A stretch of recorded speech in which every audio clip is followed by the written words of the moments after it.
Hey, what's up, my fellow YouTubers? Welcome back to Rocket League, and this time I'm recording during the Haunted Hallows Stranger Things crossover events, which I never seen the show and not very interested in watching it. Sorry, but I know it's huge. It's a very popular series that's made its way to Rocket League, and there's a new themed stadium, which is the Farm Stadium, but with an alternate look. And right now I'm driving the Jaeger with my brand new snakeskin livery. And also I got really lucky on my last opening spree. Last opening spree. Which was awesome. As you can see, I'm wearing one of them, which is Kyrios from the Triumph series. And the second one, which is a exotic rarity, which is amazing. It's called the Pyros.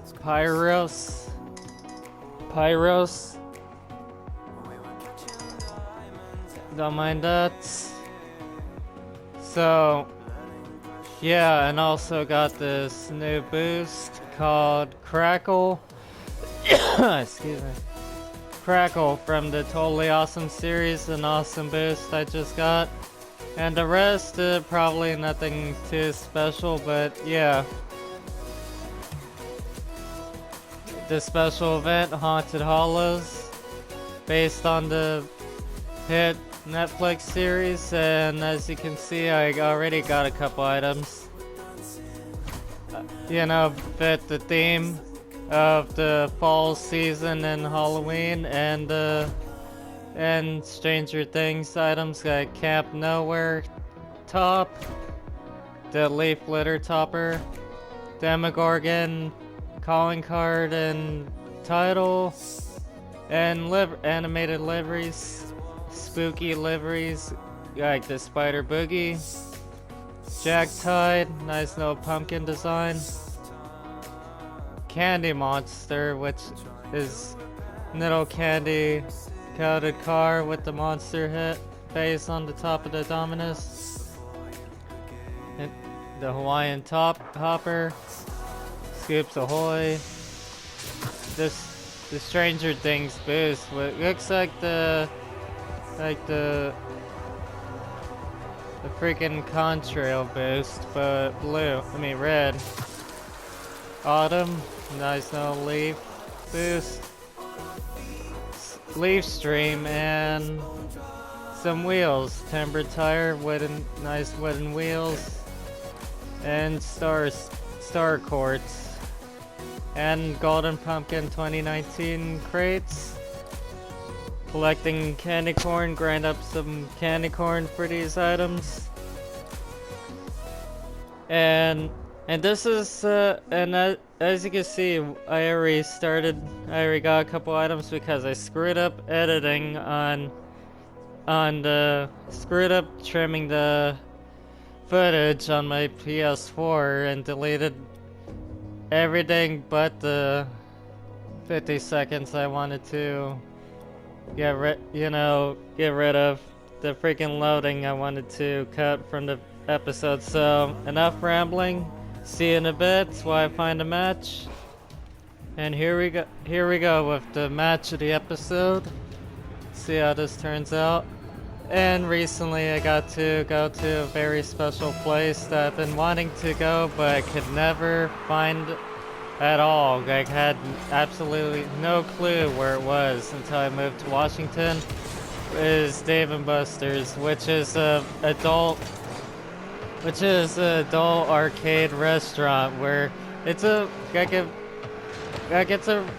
legit restaurant. You know, you can get some really good food, an actual bar. You can get some nice selection of alcohol, and in a classy dinner section. 3 party rooms. Oh, like it's a real legit place. It's like it's not like a kiddie, you know, family restaurant. Like it's a place where if you want to have a good time and party and play some amazing arcade games, like I got to play Tomb Raider, the arcade game, which is like a freaking high quality, you know,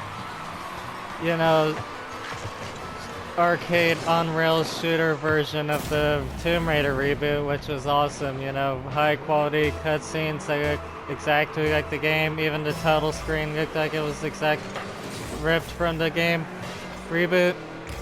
What else? There was a freaking giant Connect 4, giant Pac-Man, giant Galaga, freaking giant Space Invaders. I haven't tried those. God damn it.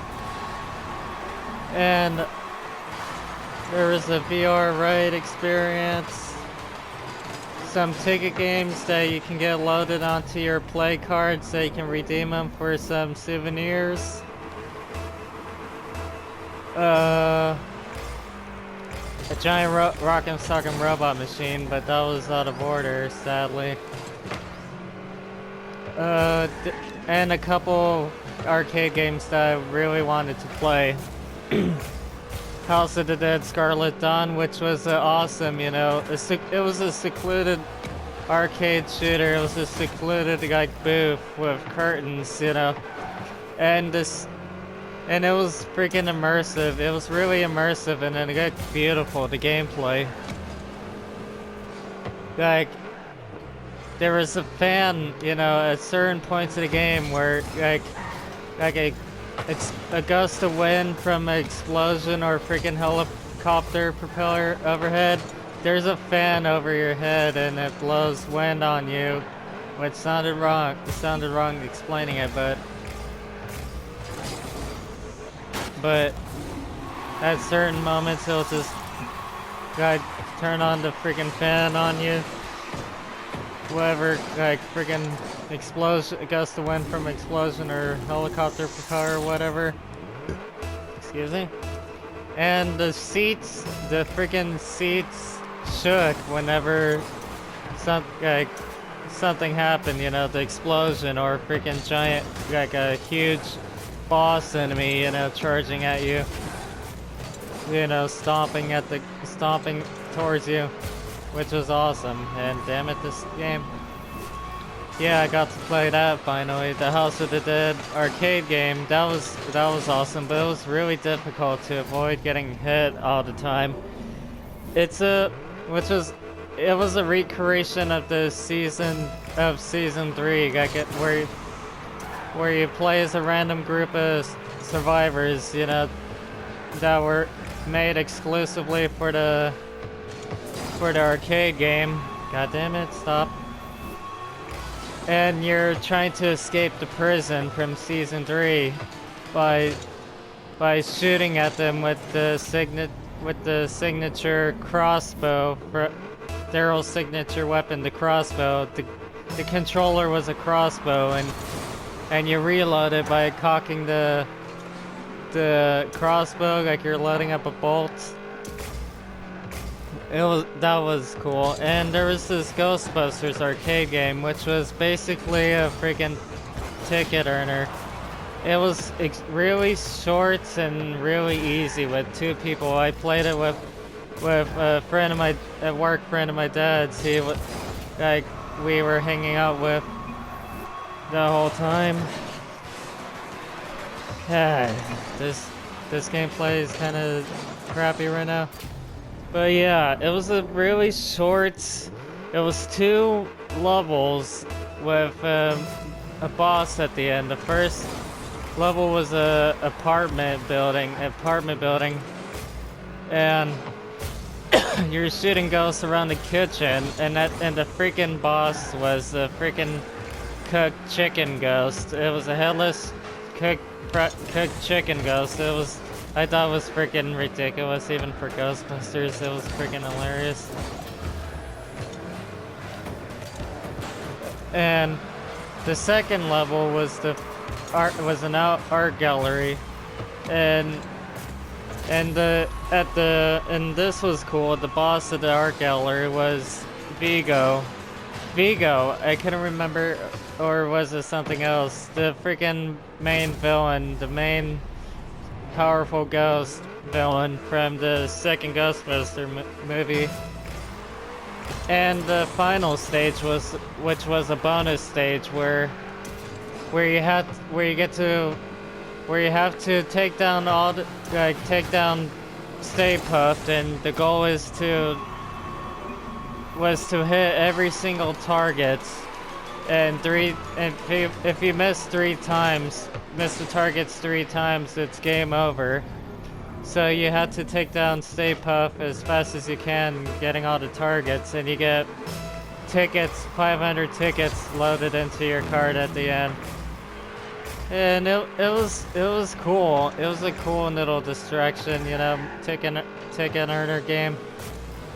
And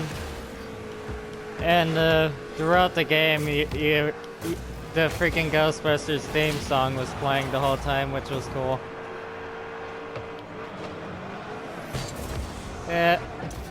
Yeah, it was an amazing place. I always wanted to go there, but could never find it because they don't freaking build enough restaurants. You know, and more locations, seriously. Like, can't wait to go there again later in the future.